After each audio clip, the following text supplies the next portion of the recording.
Samajwadi party प्रमुख अखिलेश यादव ने कहा कि संत समाज के बीच झगड़े करवाए जा रहे हैं। जो खुद से बड़ा किसी और को नहीं मानते वो कैसे योगी है। जो जितना बड़ा संत होता है वो उतना ही कम बोलता है, और बोलता भी है तो जन कल्याण के लिए, इसीलिए उसके वचन प्रवचन कहलाते हैं।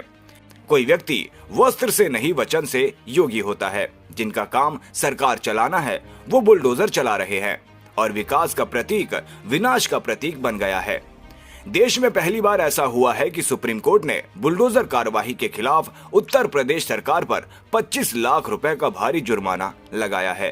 संत समाज के बीच झगड़े करवाए जा रहे हैं। जो अपने से बड़ा किसी और को नहीं समझते हैं वो कैसे योगी हैं। संतों में भी झगड़ा कराने का काम अगर कोई कर रहा है तो सरकार के लोग मिलकर के करवा रहे हैं।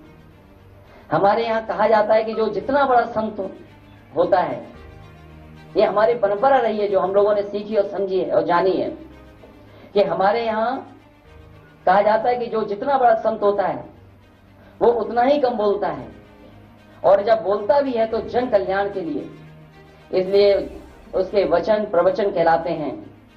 यहाँ तो सब उल्टा ही है। इनकी योग्यता की परीक्षा करवानी पड़ेगी, क्योंकि जिस तरह के भाषा इस्तेमाल हो रही है उससे कहीं ना कहीं लग रहा है कि उनकी योग्यता के बारे में भी हमें और आपको जानना चाहिए। और व्यक्ति वस्त्र से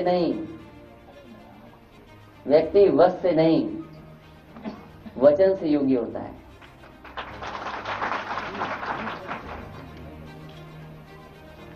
जो लोग हमेशा अमृत काल को याद दिलाते हैं, ये आजादी का नहीं बर्बादी का अमृत काल है।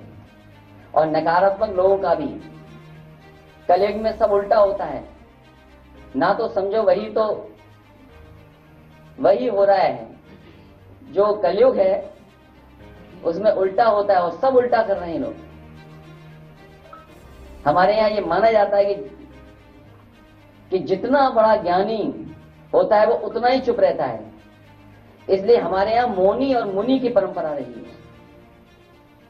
मुनि की परंपरा साधु संतों में, या मौनी की परंपरा, और कलयुग है इसलिए सब उल्टा हो रहा है।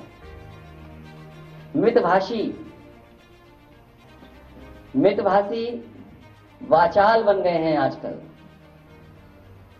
वो मितभाषी नहीं बन रहे हैं। उनका सुनिए क्या कह रहे हैं आजकल। मृदभाषी कटुभाषी बन गए हैं। सत्य वचनी झूठे प्रचारक बन गए हैं। अभय निवारण करने वाले भय का प्रसारण कर रहे हैं।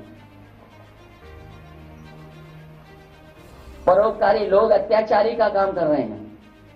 जिनका काम सरकार चलाना है वो बुलडोजर चला रहे हैं और विकास का प्रतीक विनाश का प्रतीक बन गया है। और अभी सुना होगा हमने और आपने कि किसी भी सरकार को इस तरीके से सुप्रीम कोर्ट ने नहीं कहा होगा जिस तरीके से इस सरकार को कहा है। और सुप्रीम कोर्ट ने